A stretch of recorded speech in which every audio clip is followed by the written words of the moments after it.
Professor Grunsplatter's Spookatorium. I am your curator, Professor Gruntsplatter. Beyond these doors crouch the wonders, horrors, and wry smiles of an uncanny world. This world. Your world. Should you choose to come inside, the sounds and stories that the shadows tell will be yours to behold. Make no mistake, it is a place of questions, not answers.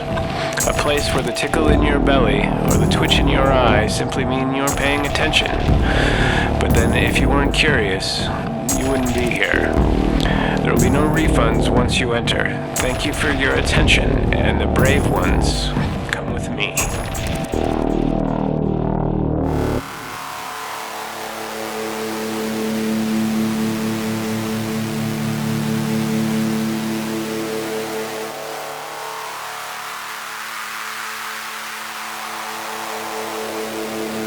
Had an actual, even knew that her hair would be black.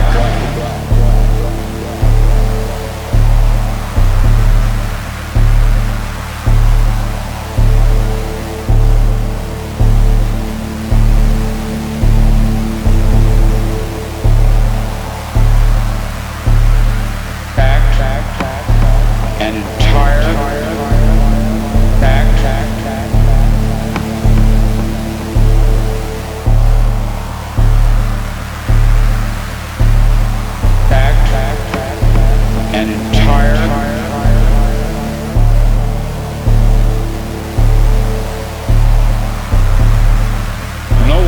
ever made this claim before.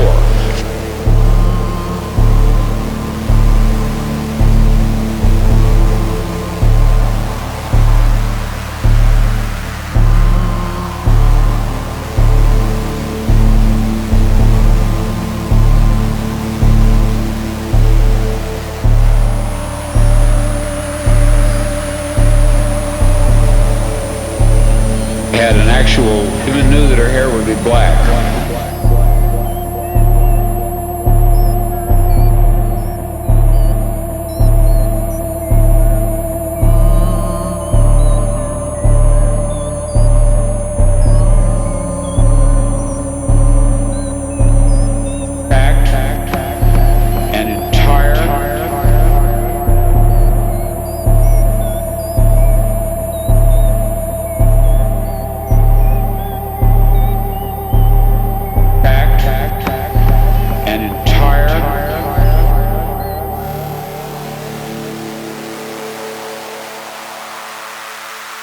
No one who has ever made this claim before.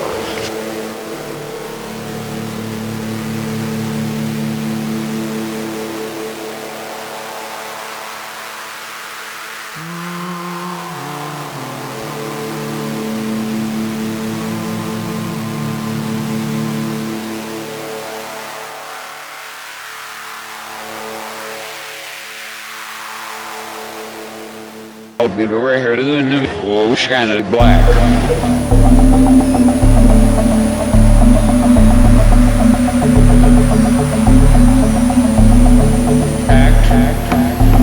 An entire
Greetings, welcome to episode 62 of Professor Grunsplatter's Spookatorium. I am your humble host. The show started today with Sigillum S and Deep Void Plantation.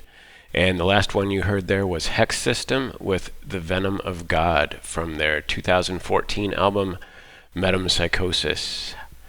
Since it seems much of the U.S. has been besieged by the forces of winter this past week or so in ways that far exceed its usual footprint, including where I live, I have been thinking about one of my favorite Scottish myths. So coming up in a bit, we will look at the myth of Beira, Queen of Winter. But before that, this is Gavella Glan with A Silent Vigil for Oncoming Plagues.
That was Skepticism with Forge from their Lead and Aether album. Before that was Dense Vision Shrine with Into the Abyss. And that set opened with Gavella Glan and the title track from their A Silent Vigil for Oncoming Plagues release. And that project is a side project of Noctilukend. Join me in the Spookatorium Portraiture Gallery, home to some of history's more eccentric characters.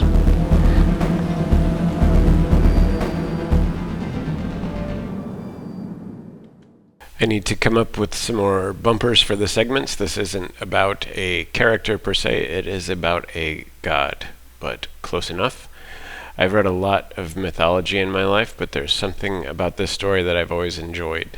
Several years ago, a friend had a winter gathering where the assignment was to bring a relevant story to tell, and this is what I brought. This is a version from Scottish Wonder Tales from Myth and Legend by Donald Mackenzie, and it also looks like this is the version that the Sacred Text Archive chose to retain. So I hope you get something out of this.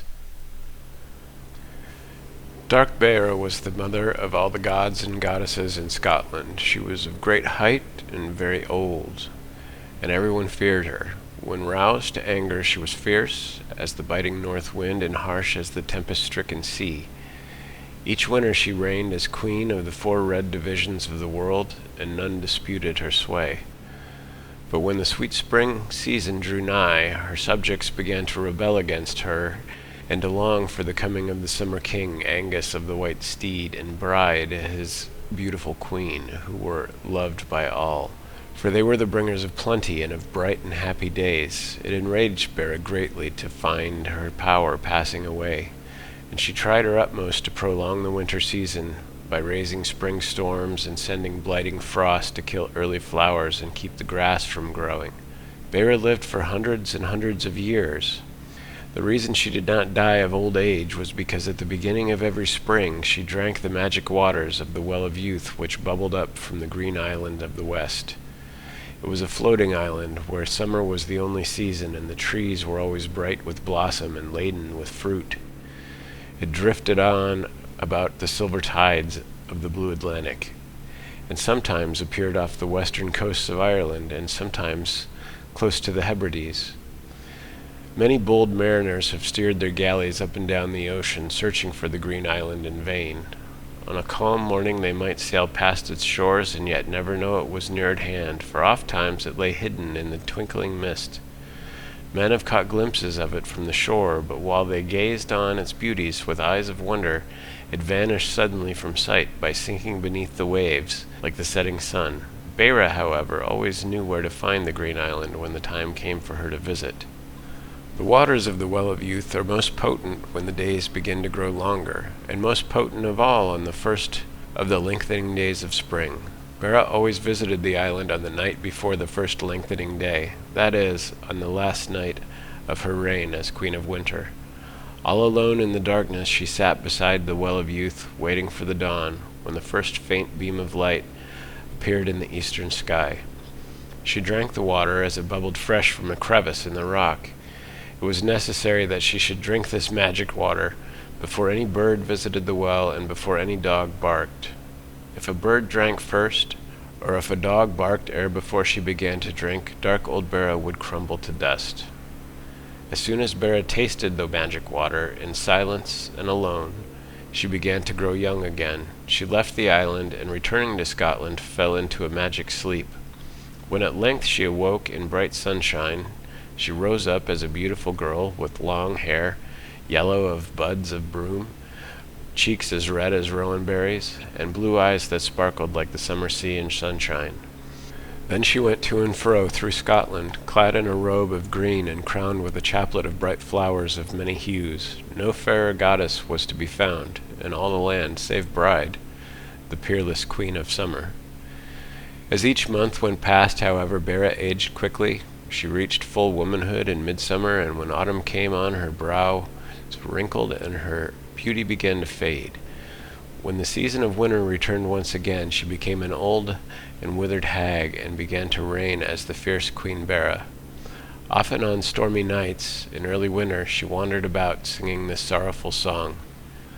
O life that ebbs like the seal, I am weary and old, I am weary and old. Oh, how can I happy be? I am alone in the dark and the cold. I am the old Beira again, my mantle no longer is green.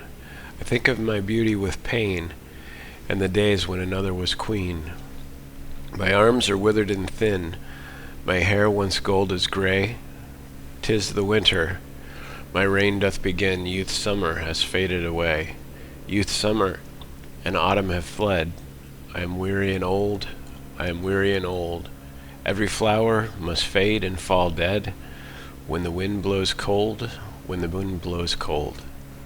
The aged Beira was fearsome to look upon. She had only one eye, but the sight of it was keen and sharp as ice, as swift as the mackerel in the ocean. Her complexion was dull, dark blue, and this is how she sang about it.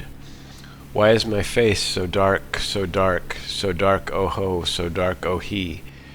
Out in all the weathers I wander alone, in the mire, in the cold, ah me. Her teeth were red as rust, and her locks, which lay heavily on her shoulders, were white as an aspen covered with hoarfrost.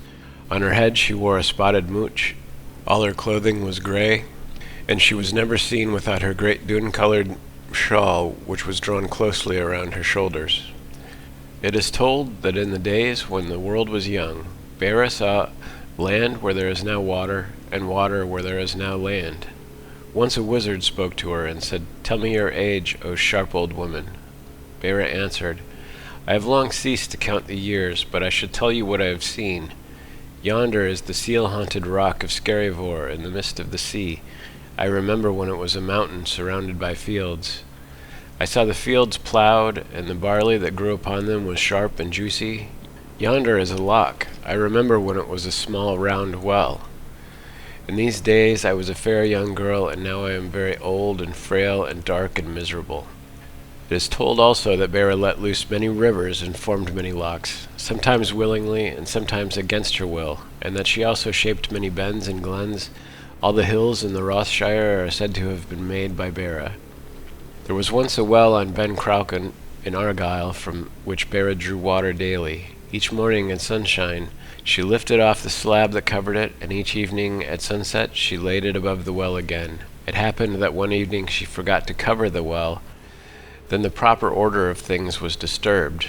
As soon as the sun went down, the water rose in great volume and streamed down the mountainside, roaring like a tempest-swollen sea. When the day dawned, Beira found that the valley beneath was filled with water. It was in this way that Loch Awe came to be.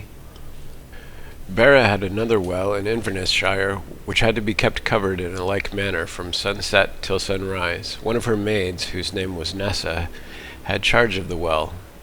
It happened that one evening the maid was late in going to the well to cover it, and when she drew near she beheld water flowing so fast from it that she turned away and ran for her life. Beira watched from the top of Ben Nevis, which was her mountain throne, and cried, "You have neglected your duty. Now you will run forever and never leave water." The maiden was at once changed into a river, and the loch and the river which runs from it towards the sea were named after her. That is why the loch is called Loch Ness, and the river, River Ness. Once a year, when the night on which she was transformed comes around, Nessa, arises out of the river in her girl form, and sings a sad, sweet song in the pale moonlight. It is said that her voice is clearer and more beautiful than that of any bird, and her music more melodious than the golden harps and silvern pipes of fairyland. In the days when the rivers broke loose and the lochs were made, Beira set herself to build the mountains of Scotland. When at work, she carried on her back a great creel filled with rocks and earth. Sometimes, as she leapt from hill to hill, her creel tilted sideways, and rocks and earth fell from it into lochs and formed islands. Many islands were spoken of as spillings from the creel of the big old woman.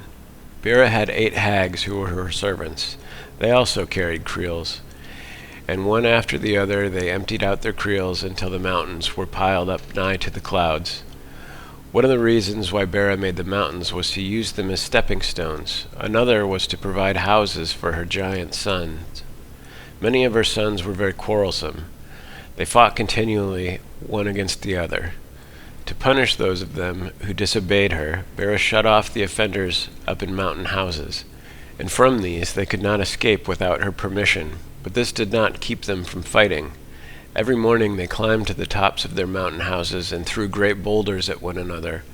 That is why so many big gray boulders now lie on steep slopes and are scattered through the valleys. Other giant sons of Beira dwelt in deep caves. Some were horned like deer. The others had many heads, so strong that they could pick up cattle and, throwing them over their shoulders, carrying them away to roast them for their meals. Each giant son of Beira was called Fuar. It was Beira who built Ben Wyvis. She found it a hard task, for she had to do all the work alone, her hag servants being busy elsewhere. One day, when she had grown very weary, she stumbled and upset her creel. All the rocks and earth it contained fell out in a heap and formed the mountain which is Little Wyvis. The only tool that Beira used was a magic hammer, and when she struck it lightly on the ground, the soil became as hard as iron. When she struck it heavily on the ground, a valley was formed. And after she had built up a mountain, she gave it its special form by splintering the rocks with her hammer. If she had made all the hills in the same shape, she would not have been able to recognize them from one another. And after mountains were all formed, Beira took great delight in wandering between them and over them. She was always followed by wild animals. The foxes barked with delight when they beheld her, wolves howled to greet her, and eagles shrieked with joy in midair. Beira had great herds and flocks to which she gave her protection. Nimble-footed deer, high-horned cattle, shaggy gray goats, black swine, and sheep that had snow-white fleeces. She charmed her deer against the huntsmen, and when she visited her deer forest, she helped them escape from hunters.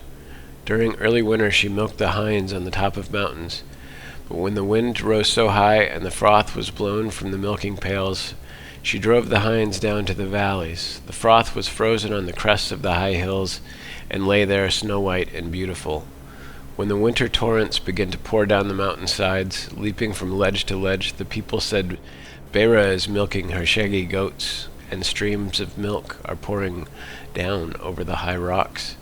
Beira washed her great shawl in the sea, for there was no lake big enough for the purpose. The part she chose for her washing was the strait between the western islands of Ura and Scarba. Beira's washing pot is the whirlpool there called Corrie Vrecken. It was so named because the son of a Scottish king named Brecon was drowned in it, his boat having been upset by the waves raised by Beira. 3 days before the Queen of Winter began her work, her hag servants made ready the water for her, and the Corrie could then be heard, snorting and fuming for 20 miles around. On the 4th day, Beira threw her shawl into the whirlpool and tramped it with her feet until the edge of the Corrie overflowed with foam. When she had finished her washing, she laid her shawl on the mountains to dry, and as soon as she lifted it up, all of the mountains of Scotland were white with snow, to signify that the great queen had begun her reign.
Has been cut and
afraid.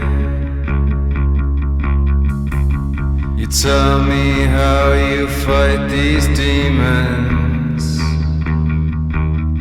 My heart has been cut and it will fade. You call yourself up, you thought you could quit. You threw it all away. You call yourself up, you thought you could quit. You threw it all away.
That was Lasael from their Foghorn EP, and the track was Alone Bliss. Before that was Gyrate with the title track from their Negative Excess EP, and that set open with Slow Riot and the track Demons from their Cathedral EP. Listening back to the Beira story, I noticed at the very end one of the cats got a word in, so if you thought you heard that, you are not going crazy. It is actually there. This is Moloch with A Dream of Death.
exists to showcase music and ideas. I am not an expert at anything, and I have no agenda beyond fostering curiosity. The show is not monetized on any platform. It's available on iTunes, Stitcher, Google Podcasts, Spotify, and others. A video version is available on the Cryonic Mind YouTube page. If you can like, subscribe, comment, etc., it helps the show's visibility. If your music was featured here and you'd prefer it was not, let me know and I will remove it from the feed. You can reach the show at spookatorium@gmail.com. The website can be found at spookatorium.org, and your comments are always welcome. Thanks very much for spending some time here.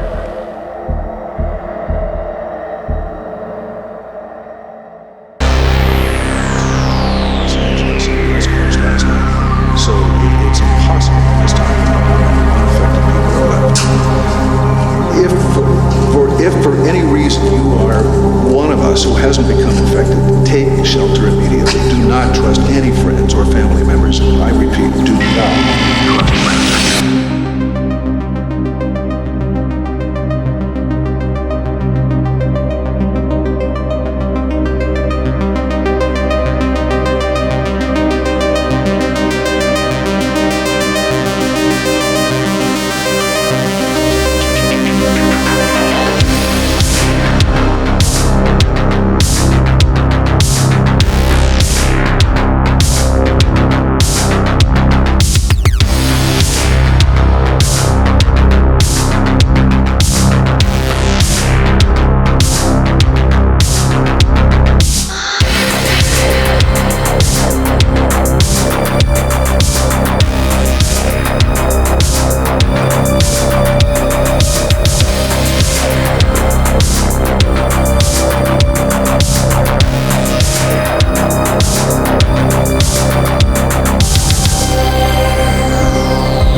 That was Starfounder with Savage, and before that was Moloch with A Dream of Death. That is going to do it for this episode.